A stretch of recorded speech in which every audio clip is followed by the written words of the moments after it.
ಎಲ್ಲರಿಗೂ ನಮಸ್ಕಾರ. 10ನೇ ತರಗತಿ ಸಮಾಜ ವಿಜ್ಞಾನ ಪರಿಷ್ಕೃತ 2024 ಪ್ರಮುಖ ನೀತಿಗಳು, ಪದ್ಧತಿಗಳು, ಯೋಜನೆಗಳು, ಆಯೋಗಗಳು ಇವುಗಳ ಬಗ್ಗೆ ಈ ವಿಡಿಯೋದಲ್ಲಿ ನೋಡೋಣ. ನೀಲಿ ನೀರಿನ ನೀತಿ ಜಾರಿಗೆ ತಂದವರು ಫ್ರಾನ್ಸಿಸ್ಕೋ ಡಿ ಆಲ್ಮೇಡ್. 1765ರಲ್ಲಿ ಬಂಗಾಳದಲ್ಲಿ ದ್ವಿಸರ್ಕಾರ ಪದ್ಧತಿಯನ್ನು ಜಾರಿಗೆ ತಂದವರು ರಾಬರ್ಟ್ ಕ್ಲೈವ್. 1798ರಲ್ಲಿ ಸಹಾಯಕ ಸೈನ್ಯ ಪದ್ಧತಿಯನ್ನು ಜಾರಿಗೆ ತಂದವರು ಲಾರ್ಡ್ ವೆಲ್ಲೆಸ್ಲಿ. 1848ರಲ್ಲಿ ದತ್ತು ಮಕ್ಕಳಿಗೆ ಹಕ್ಕಿಲ್ಲ ನೀತಿಯನ್ನು ಜಾರಿಗೆ ತಂದವರು ಲಾರ್ಡ್ ಡಾಲ್ಹೌಸಿ. ಆಡಳಿತದಲ್ಲಿ ನಾಗರಿಕ ಸೇವಾ ವ್ಯವಸ್ಥೆಯನ್ನು ಜಾರಿಗೆ ತಂದವರು ಲಾರ್ಡ್ ಕಾರ್ನ್ವಾಲಿಸ್. ಸೂಪರಿಂಟೆಂಡೆಂಟ್ ಪೊಲೀಸ್ ಹುದ್ದೆಯನ್ನು ಸೃಷ್ಟಿಸಿದವರು ಲಾರ್ಡ್ ಕಾರ್ನ್ವಾಲಿಸ್. 1793ರಲ್ಲಿ ಕಾಯಂ ಜಮೀನ್ದಾರಿ ಪದ್ಧತಿ ಜಾರಿಗೆ ತಂದವರು ಲಾರ್ಡ್ ಕಾರ್ನ್ವಾಲಿಸ್. 1792ರಲ್ಲಿ ಬಾರಾಮಹಲ್ನಲ್ಲಿ ರೈತವಾರಿ ಪದ್ಧತಿಯನ್ನು ಜಾರಿಗೆ ತಂದವರು ಅಲೆಕ್ಸಾಂಡರ್ ರೀಡ್. 1801ರಲ್ಲಿ ಮೈಸೂರಿನಲ್ಲಿ ರೈತವಾರಿ ಪದ್ಧತಿಯನ್ನು ಜಾರಿಗೆ ತಂದವರು ಥಾಮಸ್ ಮನ್ರೋ. ಮೆಕಾಲೆಯ ವರದಿಯ ಆಧಾರದ ಮೇಲೆ ಭಾರತದಲ್ಲಿ ಇಂಗ್ಲಿಷ್ ಶಿಕ್ಷಣವನ್ನು ಜಾರಿಗೆ ತಂದವರು ಲಾರ್ಡ್ ವಿಲಿಯಂ ಬೆಂಟಿಕ್. ಸತಿ ಸಹಗಮನ ಪದ್ಧತಿ ನಿಷೇಧಿಸಿದವರು ಲಾರ್ಡ್ ವಿಲಿಯಂ ಬೆಂಟಿಕ್. 1878ರಲ್ಲಿ ದೇಶೀಯ ಭಾಷಾ ಪತ್ರಿಕೆಗಳ ನಿಯಂತ್ರಣ ಕಾಯ್ದೆ ಜಾರಿಗೆ ತಂದವರು ಲಾರ್ಡ್ ಲಿಟ್ಟನ್. ಇಲ್ಬರ್ಟ್ ಭಾಷಾ ಮಸೂದೆಯನ್ನು ಜಾರಿಗೆ ತಂದವರು ಲಾರ್ಡ್ ರಿಪ್ಪನ್. ಏಕರೂಪ ಕಾನೂನು ವ್ಯವಸ್ಥೆಗೆ ದಾರಿಯಾಗುತ್ತೆ ಇದು. ನೆಕ್ಸ್ಟ್, ಸಂಪತ್ತಿನ ಸೋರುವಿಕೆ ಸಿದ್ಧಾಂತ ಮಂಡಿಸಿದವರು ಡ್ರೈನ್ ಥಿಯರಿ ಅಂತ ಹೇಳ್ತು ದಾದಾಬಾಯಿ ನವರೋಜಿ. ಜಲಿಯನ್ ವಾಲಾಬಾಗ್ ದುರಂತದ ವಿಚಾರಣೆಗಾಗಿ ನೇಮಕವಾದ ಆಯೋಗ ಹಂಟರ್ ಆಯೋಗ.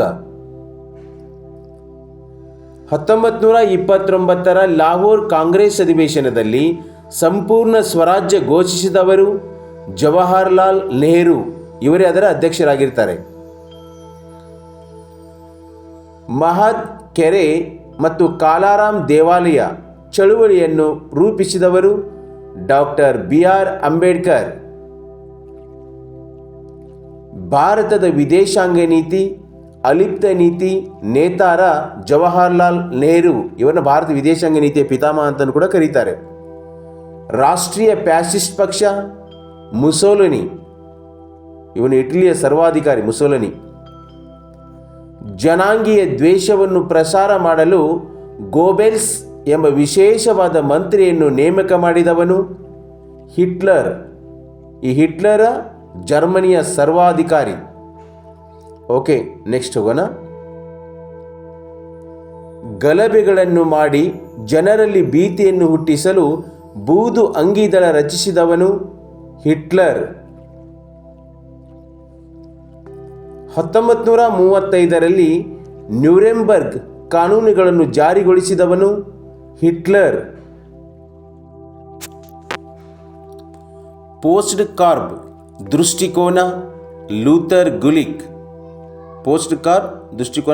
ಗುಲಿಕ್. ಗೋಧಿಯಲ್ಲಿ ಹೆಚ್ಚು ಇಳುವರಿ ಬೀಜಗಳ ಸಂಶೋಧನೆ ಡಾಕ್ಟರ್ ನಾರ್ಮನ್ ಬೋರ್ಲಾಗ್. ಸಂಶೋಧನೆ ಮಾಡಿದವರು ಡಾಕ್ಟರ್ ನಾರ್ಮನ್ ಬೋರ್ಲಾಗ್. ಭಾರತದ ಕೃಷಿಯಲ್ಲಿ ಸುಧಾರಿತ ತಂತ್ರಜ್ಞಾನವನ್ನು ಬಳಕೆಗೆ ತಂದವರು ಡಾಕ್ಟರ್ MS ಸ್ವಾಮಿನಾಥನ್. ಅಮೆರಿಕದ ನಾಗರಿಕರಿಗಾಗಿ ಸಂರಕ್ಷತೆ, ಮಾಹಿತಿ, ನಿವೇದನೆ ಮತ್ತು ಪರಿಹಾರ ಎಂಬ 4 ಹಕ್ಕುಗಳನ್ನು ನೀಡುವ ವಿಧೇಯಕವನ್ನು ಅಂಗೀಕರಿಸಿದವರು ಜಾನ್ ಎಫ್ ಕೆನಡಿ. ಇವರು ಅಮೆರಿಕದ ಅಧ್ಯಕ್ಷರಾಗಿದ್ದರು.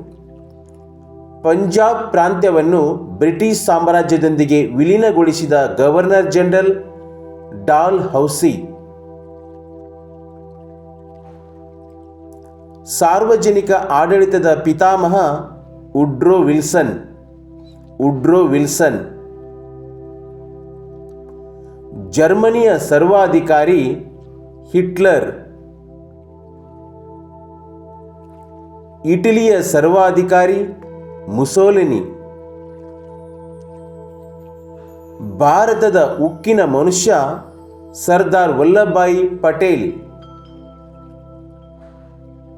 ಕೇಂದ್ರ ಸರ್ಕಾರದ ಆಯವ್ಯಯವನ್ನು ಲೋಕಸಭೆಯಲ್ಲಿ ಮಂಡಿಸುವವರು ಕೇಂದ್ರ ಹಣಕಾಸು ಸಚಿವರು.